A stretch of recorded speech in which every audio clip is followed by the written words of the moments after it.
छत्तीसगढ़ की 25 वर्षों की विकास यात्रा के लिए मैं राज्य के सभी निवासियों को बहुत बहुत बधाई देती हूँ।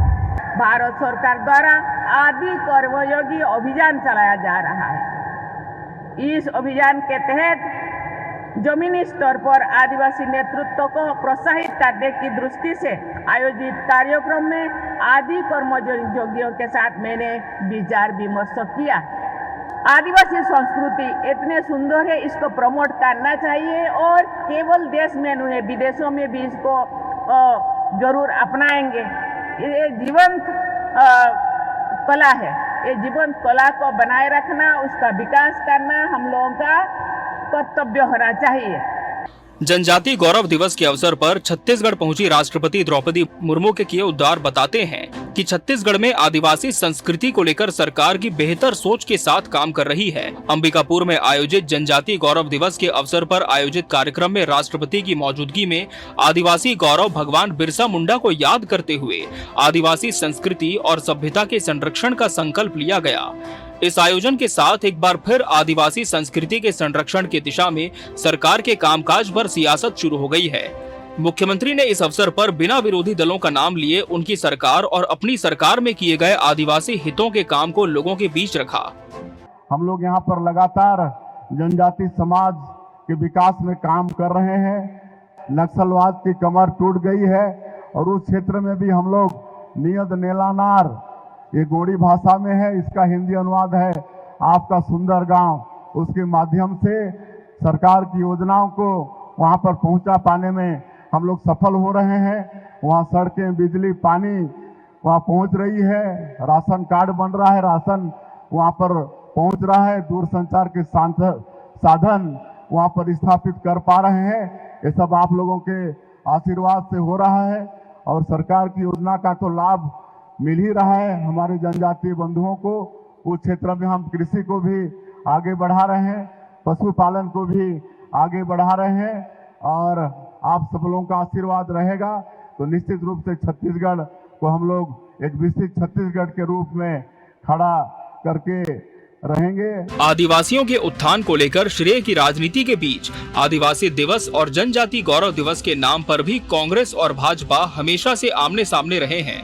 अब एक बार जब इस दिवस पर आदिवासियों की हितैषी बनने को लेकर दावे सामने आए हैं तो फिर से कांग्रेस और भाजपा आरोप प्रत्यारोप में लड़ते दिख रहे हैं। भारतीय जनता पार्टी आदिवासी विरोधी है। वो इसलिए क्योंकि भारतीय जनता पार्टी आदिवासी दिवस नहीं मनाती है, आदिवासी दिवस को विरोध करती है। साथ ही छत्तीसगढ़ प्रदेश में जिस तरह से जल, जंगल, जमीन, खनिज संसाधन को बेचे जा रहे हैं, आदिवासियों को बेदखल किया जा रहा है और ये सरकार सिर्फ मुख्य दर्शक बनकर चुपचाप बैठी हुई है और आदिवासियों के साथ अत्याचार, शोषण हो रहा है, उस पे एक शब्द बोलने के लिए तैयार नहीं है। इसलिए ये सरकार सिर्फ नौटंकी कर रही है और ये सरकार आदिवासी विरोधी है। ये हर्ष का विषय है। वहीं दूसरी ओर हमारे कांग्रेस पार्टी जिस तरीके से आदिवासियों को अपमान कर रही है और आज पूरे देश से कांग्रेस पार्टी ने आदिवासियों को नेतृत्व विहीन कर दिया। उनकी मंशा है कि वो आदिवासियों को आगे बढ़ने देना नहीं चाहते। इसी के कारण से आज उनके पास में कोई आदिवासी नेतृत्व नहीं है। वहीं दूसरी ओर सामाजिक क्षेत्र में हो, चाहे राजनीतिक क्षेत्र में हो, सांस्कृतिक क्षेत्र में हो, हर क्षेत्र में भारतीय जनता पार्टी ने जनजाति समुदाय को विशेष तौर पे तवज्जो दिया। आज देश के संविधान के सर्वोच्च पद पर हमारे राष्ट्रपति द्रौपदी मुर्मू जी उसको सुशोभित कर रहे हैं और हम सबके लिए हर्ष का विषय है। ऐसे में हर साल की तरह एक बार फिर आदिवासियों के हितैषी कौन हैं, इस बात को लेकर बहस तेज है। आदिवासियों से जुड़ी हुई पलायन और जल, जंगल, जमीन की लड़ाई के बीच आदिवासियों के लिए सरकार काम भी कर रही है, लेकिन इन दावों के बीच दोनों पक्षों की सियासत की खींचतान आज भी बरकरार है। Bureau report, TV 24 news.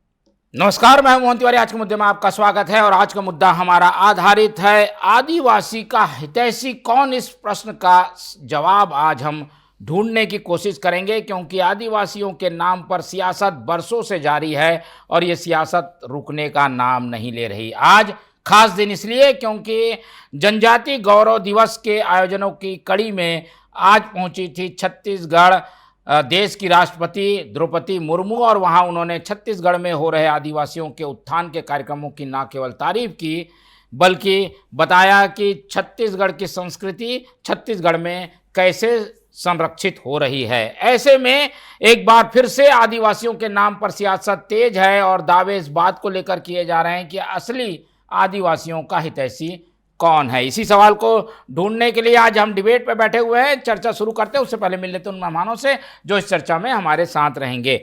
हम बहुत स्वागत करेंगे। हमारे साथ मौजूद हैं इस पूरे मामले में कांग्रेस का पक्ष रखने के लिए पूर्व विधायक अनूप नाग जी, बहुत स्वागत करेंगे आपका। कांग्रेस का पक्ष रखने के लिए हमारे साथ जुड़े हैं अनूप नाग जी। तो बीजेपी का पक्ष रखने के लिए हमारे साथ हैं देवेंद्र जी, बहुत स्वागत करेंगे आपका। हमारे साथ आदिवासी समाज का भी प्रतिनिधित्व करने के लिए जुड़ रहे हैं सुभाष पराते जी, बहुत स्वागत है आपका।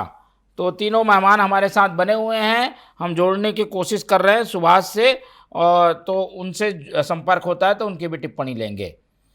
लेकिन कांग्रेस और भाजपा के पैनलिस्ट हमारे साथ बने हुए हैं, तो शुरुआत पहले कांग्रेस से करते हैं, क्योंकि राष्ट्रपति आ रही हैं, उन्होंने तारीफ भी कर दी है। इससे ऐसा लग रहा है कि एक तरीके से जो छत्तीसगढ़ सरकार के दावे हैं उस पर राष्ट्रपति की भी मोहर लग गई है। अनूप जी, इसको कैसे देखते हैं? राष्ट्रपति भी कह रही है, मुख्यमंत्री भी कह रहे हैं, मंत्री भी कह रहे हैं कि भाई छत्तीसगढ़ में तो बेहतर माहौल है आदिवासियों के लिए, सारी मांगें पूरी हो रही हैं, संरक्षण हो रहा है आदिवासी संस्कृति का।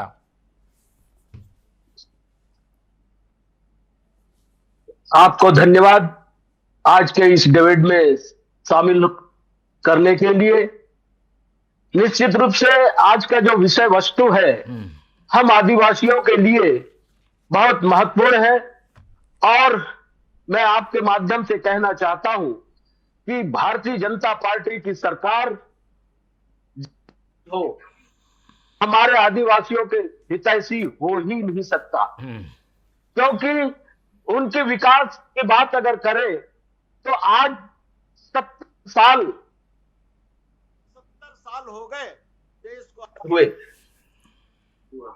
लोग सिर्फ हमारे कांग्रेस पार्टी की सरकार को ही दोष ठहराते हैं, परंतु इतिहास साक्षी है, हमारा आदिवासी समाज इसके लिए साक्षी है कि हमारा अगर विकास हुआ है, आदिवासी समाज का अगर विकास हुआ है तो कांग्रेस सरकार की ही देन है, कांग्रेस पार्टी की ही देन है, जो आज हम इस हाल में देख रहे हैं। और आज हमारे देश के महामहिम राष्ट्रपति जी छत्तीसगढ़ आगमन हुआ है, जहां हमारे छत्तीसगढ़ के आदिवासियों की विकास की बात कर रही है, उसके लिए धन्यवाद। मगर जितना विकास की बात होना चाहिए, जितनी कहना चाह रही है, वो धरातल में देखने को नहीं मिलता। ठीक है, मैं आपको और आगे बढ़ाते हुए कहना चाहता हूं कि आज छत्तीसगढ़ के पूरे जंगल काटे जा रहे हैं, खदान लूटे जाने की व्यवस्था की जा रही है, तो हम कहां विकास की बात कहें। ठीक है, चलिए, तो ये कांग्रेस का पक्ष है और कांग्रेस इसी बात पर जोर दे रही है कि एक तो आदिवासी दिवस और जनजाति दिवस के नाम पर दो फाड़ है कांग्रेस और भाजपा। दूसरी ओर जो दावे किए जा रहे हैं उसमें सच्चाई नहीं दिखती कांग्रेस को। जवाब भी सुन लेते हैं। देवेंद्र जी हमारे साथ बने हुए हैं, बीजेपी जनजाति मोर्चा के प्रदेश उपाध्यक्ष हैं। देवेंद्र जी, राष्ट्रपति भी कह रही हैं, मुख्यमंत्री भी कह रहे हैं, मुख्यमंत्री खुद आदिवासी हैं, कई बार आदिवासियों को संरक्षित करने, आदिवासियों के हित को साधने के लिए जो विकास पहुंचाया जा रहा है उन तक, उस पर संदेह व्यक्त किया जाता है। औद्योगिकीकरण हो रहा है, दूसरे लोग आकर आदिवासी क्षेत्रों में बस रहे हैं, उससे भी संरक्षण को खतरा। ये सारी चीज़ें आशंका व्यक्त करती हैं कि कहीं आदिवासी सिमट ना जाए, ख़त्म ना हो जाए, विकास के नाम पर वो पीछे ना रह जाए। आप सभी को नमस्कार। भारतीय जनता पार्टी सतत आदिवासियों का विकास के हित में सोचा है। अगर हम कांग्रेस की बात करें तो कांग्रेस ने कभी आदिवासी को न समझा, न आदिवासियों की आदिवासियत को समझा। भारतीय जनता पार्टी की सरकार बनने के बाद अटल बिहारी वाजपेयी जी के शासनकाल में 1999 में पहला अनुसूचित जनजाति मंत्रालय का गठन हुआ। उसके बाद से लगातार आदिवासियों के विकास में तेजी आया। अगर हम बात करेंगे आज जनजाति गौरव दिवस जो मनाया जा रहा है, तो जनजाति गौरव दिवस मनाने से आज पूरे भारतवर्ष में जहाँ जहाँ पर आदिवासी समाज, जिन लोग आज़ादी से पहले मुगलों से, अंग्रेजों से लड़े, ऐसा चेहरा खुल करके आज सामने आने लगा है। कांग्रेस पार्टी कभी आदिवासियों को महत्व नहीं दिया। उन लोगों ने तो सिर्फ और सिर्फ एक परिवार का स्टेचू लगाने में ही अपने आप को महारत हासिल किया। आज माननीय नरेंद्र मोदी जी के नेतृत्व में आज पूरे देश भर में जनजाति समाज अपने आप को गौरवशाली समाज मानने लगा है और आदिवासियों को लोग पहचानने लगे हैं। और जिस प्रदेश के भी लोग हैं वो खुल करके आकर के अपने फक्र के साथ कहने लग गए हैं कि मैं भी इस देश का आदिवासी जनजाति समाज हूं। अगर हम विकास की बात करें, शिक्षा में भी आज आदिवासी बहुत आगे जा रहे हैं। स्वास्थ्य की दिशा में भी पिछले समय से लगातार आदिवासियों को लाभ मिल रहा है। शिक्षा, स्वास्थ्य, इंफ्रास्ट्रक्चर, ऐसे बहुत सारे तमाम योजनाएं हैं जो आदिवासियों को लाभ दिला रहे हैं। और कहीं आज अनूप नाग जी भी ने कहा कि राष्ट्रपति जी ने कहा है, हम उसका स्वागत करते हैं सर। कहीं न कहीं वो किसी दबाव में जरूर बोल रहे हैं कि भारतीय जनता पार्टी की सरकार बनने के बाद में आदिवासियों की विकास नहीं हो रहा है। ठीक है, तो क्या ये जो आरोप है वो दबाव में लगाए जा रहे हैं? अनूप नाग जी तो विधायक भी रहे हैं, पूर्व विधायक हैं, उनकी ओर से कुछ बातें कही जा रही है देवेंद्र जी, तो ये इसमें कुछ तो सच्चाई होगी? नहीं, सच्चाई नहीं है। इन लोगों की मान सकता है कि हम आदिवासी आज बढ़ चढ़ करके आदिवासियत के नाम से बढ़ रहे हैं, तो कैसे उनको डाउन किया जाए, कैसे उनको मनोबल को कम किया जाए, ऐसे करके इन लोग एक सोची समझी रणनीति के तहत कांग्रेस पार्टी से जुड़े हुए और कांग्रेस की विचारधारा से जुड़े हुए लोग इस तरीके से बयान दे रहे हैं। ठीक, जवाब लेने के लिए पहले एक टिप्पणी हम ले लेते हैं सुभाष जी की। प्रांतीय अध्यक्ष हैं सर्व आदिवासी समाज युवा मोर्चा के। सुभाष जी, आज हम देख रहे हैं कि राष्ट्रपति जी आई थी, अच्छा मौका था, गौरव जनजाति दिवस जो है वो पूरे प्रदेश में मनाया जा रहा है, उसी कड़ी में ये आयोजन था। फिर पता चला कि आपके समाज के लोग कुछ विरोध भी कर रहे हैं, उनको हाउस अरेस्ट भी करना पड़ा। ये क्या विरोध की क्या जरूरत है? राष्ट्रपति आ रही हैं तो स्वागत होना चाहिए सारे समाज के द्वारा। समाज के लिए कार्यक्रम था ये।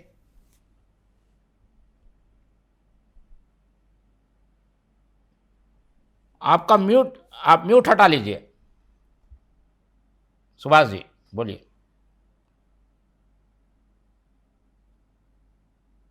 सुभाष जी आया आवाज? जी बोलिए। जोहार। बहुत खुशी की बात है कि आजादी के जब भारत देश आजाद हुआ था तब राष्ट्रपति जी उस क्षेत्र पे आए थे और आज आए, और वो भी बहुत अच्छा हमारे वर्ग से है, आदिवासी वर्ग की बेटी है। हम हमेशा ही स्वागत करते आ रहे हैं और हमेशा करेंगे ही। और क्योंकि हमारे लिए बड़ा गर्व का विषय है कि हमारे समाज की एक बेटी उस पद तक, जो भारत देश का एक सर्वोच्च पद है, वो धारण की है। और हम कभी भी अपने समाज के किसी भी व्यक्ति का कोई अपमान या फिर उनकी उपेक्षा नहीं कर सकते। हमने स्वागत किया जी। बाकी दिक्कतें ये है कि सिर्फ एक मुखौटा बना के लाके या फिर उनको जो यहाँ की वास्तविक स्थिति है छत्तीसगढ़ से, उससे अवगत न कराना, ये भी गंभीर विषय है। आदिवासी जब से भारत देश आजाद हुआ है अपने कई बहुत सारे जो मौलिक हक अधिकार है उनके लिए लड़ता आ रहा है। आज आप सरगुजा से लेके बस्तर तक के पूरे छत्तीसगढ़ के स्थिति परिस्थिति को समझते हैं। हो सकता है हमारे संगठन के लोग, हमारे समाज के लोग अपने जो अभी के जो वर्तमान स्थिति परिस्थिति में जो हमारी समस्याएं हैं उनसे अवगत कराने की बात रखे होंगे। तो ये कारण ये हो सकता है कि सिर्फ नाचने कूदने वाला समाज नहीं है, अपने हक अधिकार को बहुत बेहतर तरीके से समझने वाला समाज है। अभी का युवा पढ़ा लिखा है, जानता है कि मेरे अधिकार क्या है। छत्तीसगढ़ राज्य में बड़ी विडंबना है कि सबकी चिंता की जाती है, आदिवासियों की चिंता नहीं की जाती। अरे मुख्यमंत्री है आपके तो समाज के, मुख्यमंत्री बना दिया गया, आप क्या चिंता? ठीक है, देखिए एक राजनीतिक पार्टियों की स्थितियां परिस्थितियां उनकी एक है, वो हम स्वागत करते हैं। बाकी जब हमारी संवैधानिक अधिकारों की बातों को अगर गंभीरता से ना ले राजनीतिक पार्टियां, तो हमको रोड में आना ही पड़ता है। अपनी बात को रखने के लिए कोई ना कोई माध्यम रखना पड़ता है।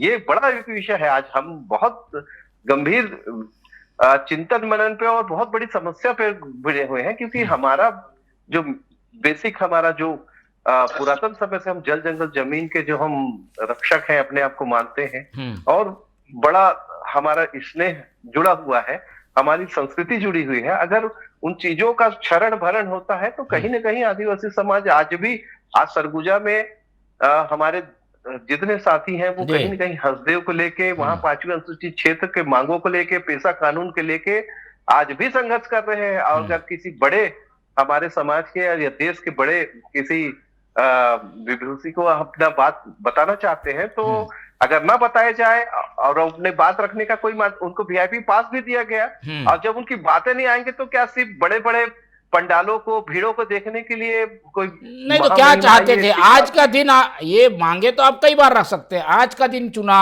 जब राष्ट्रपति आई है, वो भी आपके समाज की है, दिवस भी आप लोगों का था। नहीं तो हम, अरे भाई, संवैधानिक अधिकारों का मांग जिनका दिवस है वो तो खुद क्रांतिकारी थे ना। भारत देश की संस्कृति, सभ्यता, अपने हक अधिकार के लिए लड़े ना। उस देश पे, उस देश के हम महान विभूतियों का स्वागत करते हैं। और महामहिम जी सिर्फ वहां लोगों से रूबरू होने आई थी कि वहां उनकी समस्याएं क्या है। पंडो समाज थे, छोटे छोटे और समाज है वहां, उनसे बात करने आए थे। उनको रोका क्यों गया? क्या उनको बताना नहीं चाहिए था क्या? अगर प्रशासन क्यों ऐसा डर रहा था कि अपनी बातों को हम महामहिम जी के पास न ले जाएं या ना पहुंचाया जाए? ठीक है, इसका जवाब लेंगे। कुछ समस्याएं बनी हुई हैं, इसमें अनूप नाग जी की भी टिप्पणी ले लेते हैं, फिर सीधे देवेंद्र जी के पास जवाब के लिए। अनूप नाग जी, कहा जा रहा है राजनीति से प्रेरित है आप लोगों का विरोध, तो इनका तो समझ में आता है सामाजिक लड़ाई लड़ रहे हैं, पर कांग्रेस हर चीज को राजनीति के नजरिए से देखती है। उत्सव हो, दिवस हो, आयोजन हो, सौगात दी गई आज वैद्यों को 5-5 हजार रुपए की, उस सबको राजनीति से जोड़कर देख रही है क्या कांग्रेस? ऐसा कुछ भी नहीं है। ये मनगढ़ंत आरोप हमारे कांग्रेस पार्टी की ओर के ऊपर लगाया जा रहा है। ये 500 बैग गुनिया सिरहा की बात कर रहे हैं, 5,000 देने की। तो क्या हमारी जो छत्तीसगढ़ में कांग्रेस पार्टी की जो सरकार थी, भूपेश बघेल जी जब मुख्यमंत्री थे, तो क्या इनको हमारे सरकार के द्वारा, हमारी पार्टी के द्वारा 5,000 रुपए का अनुदान राशि नहीं दिया जाता था? दिया जाता था। मगर अब ये दे के उनकी गुणगान कर रहे हैं। ये वही भारतीय जनता पार्टी की सरकार जो मध्य प्रदेश में है और थी। आपको मैं बताना चाहता हूं कि हमारे एक आदिवासी भाई के सिर को पकड़कर, बाल को पकड़कर उसके मुंह में पेशाब किया गया। ये कहां की बात करते हैं? हमारे आदिवासी समाज की उत्थान और सम्मान करने की बात करते हैं। सब फालतू बातें हैं। बस्तर जल रहा है, जल जंगल जमीन के लिए हमारा बस्तर का आदिवासी जीता है, मरता है, मगर आप देख रहे हैं वहां जंगल काटे जा रहे हैं। मैं बस्तर के पैमाने पर बात कर रहा हूं। जंगल काटे जा रहे हैं, उद्योग धंधे के लिए बड़े बड़े खदान उद्योगपतियों के द्वारा खोले जा रहे हैं, और बस्तर का आदिवासी को स्वस्थ पानी पीने के लिए भी नहीं मिल रहा है, लाल पानी पीने के लिए मिल रहा है। स्वास्थ्य की और कोई चिंता नहीं। सड़क की बात तो बहुत की जाती है, मगर जो बुनियादी तौर पर जहां रोड जाना चाहिए, अस्पताल बनना चाहिए, स्कूल बनना चाहिए, शिक्षा का विकास होना चाहिए, वो बहुत कम है। ये सब आदिवासी मुख्यमंत्री की बात कर रहे हैं। हमारे कांग्रेस शासनकाल में भी हमारे स्वर्गीय अजीत जोगी जी भी तो मुख्यमंत्री बने। उनके शासनकाल में कितना विकास हुआ, ये सब भली भांति जानते हैं। और अभी हमारे छत्तीसगढ़ में यह सच है कि आदिवासी मुख्यमंत्री है माननीय विष्णुदेव साय जी, मगर दोनों साइड में कौन उप मुख्यमंत्री बैठे हैं जिसके चलते हमारे माननीय मुख्यमंत्री अपने मन और विवेक से कोई निर्णय नहीं ले पा रहे। ठीक है, चलिए, ये कुछ समस्याएं हैं जो कि एक और आप लोग लीडरशिप को जो जरूर बढ़ाएं, पर जो जमीनी स्तर पर आदिवासियों को फेस करना पड़ता है, वो समस्या को कांग्रेस भी उठा रही है, समाज की ओर से भी उठाया जा रहा है। देवेंद्र जी, आदिवासी समाज लगातार भारतीय जनता पार्टी के नेतृत्व में आगे बढ़ रहे हैं और जिस तरीके से आदिवासी आज पूरे भारतवर्ष में अपना पहचान बना रहे हैं और भारत के साथ साथ पूरे देश में जो पहचान बना रहे हैं उसको कांग्रेस पार्टी पचा नहीं पा रही है। कहीं ना कहीं उनको डर है कि भारतीय जनता पार्टी के शासनकाल में आदिवासी पूर्वोत्तर विकास करेंगे तो हमारा वोट बैंक खिसक न जाए, इसलिए ये लोग विरोधास्वरूप बात करते हैं। आज अगर हम बात करें आदिवासी समाज, देखो राष्ट्रपति भी बनाने का काम किया तो भारतीय जनता पार्टी के सरकार ने बनाने का काम किया। अगर असली आदिवासी को मुख्यमंत्री बनाने का भी अगर हम बात करें तो भारतीय जनता पार्टी ने ही असली आदिवासी माननीय विष्णुदेव साय जी को मुख्यमंत्री बनाया। कहीं ना कहीं ये भारतीय जनता पार्टी लगातार आदिवासियों को सम्मान दे रहे हैं। नहीं, ये समाज कह रही है पंडो जाति के कुछ लोग मिलना चाह रहे थे, उन्हें रोक दिया गया।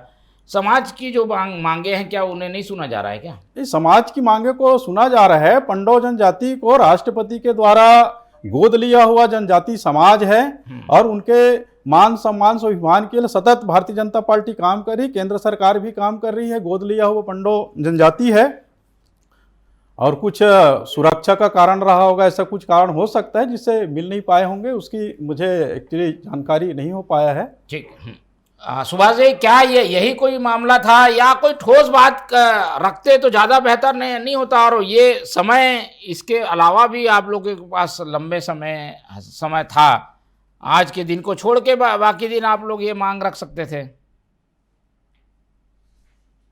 ये कहीं भी विरोध का स्वरूप ही नहीं था। हमारे लिए गौरव का बात था कि इतने सालों के बाद अगर महामहिम अंबिकापुर गई थी तो बहुत स्वागत का विषय है।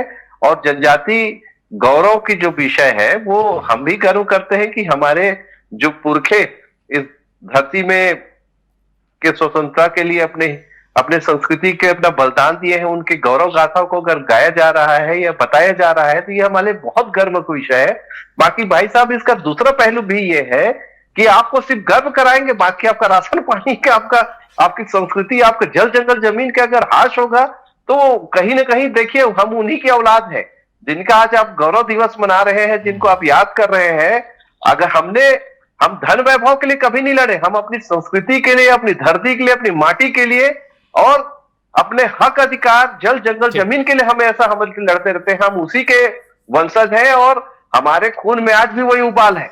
अगर कोई भी राजनीतिक पार्टियों की अपनी मजबूरी हो सकती है, दोनों महान भाई साहब भी हमारे समाज के ही अंग हैं। वो भी जानते हैं वास्तविक स्थितियों की कि राजनीतिक पार्टियों में किनको क्या कितना पद मिलता है और कितना उनको महत्व मिलता है, ये सब जानते हैं। हमारा काम है कि हम वास्तविक चीजों से अपने जो बड़े लोग हैं, चाहे प्रधानमंत्री जी हो, चाहे मुख्यमंत्री जी हो, चाहे राष्ट्रपति जी हो, जो भी है, हम प्रॉपर हर मंच में अपनी बात रखते हैं।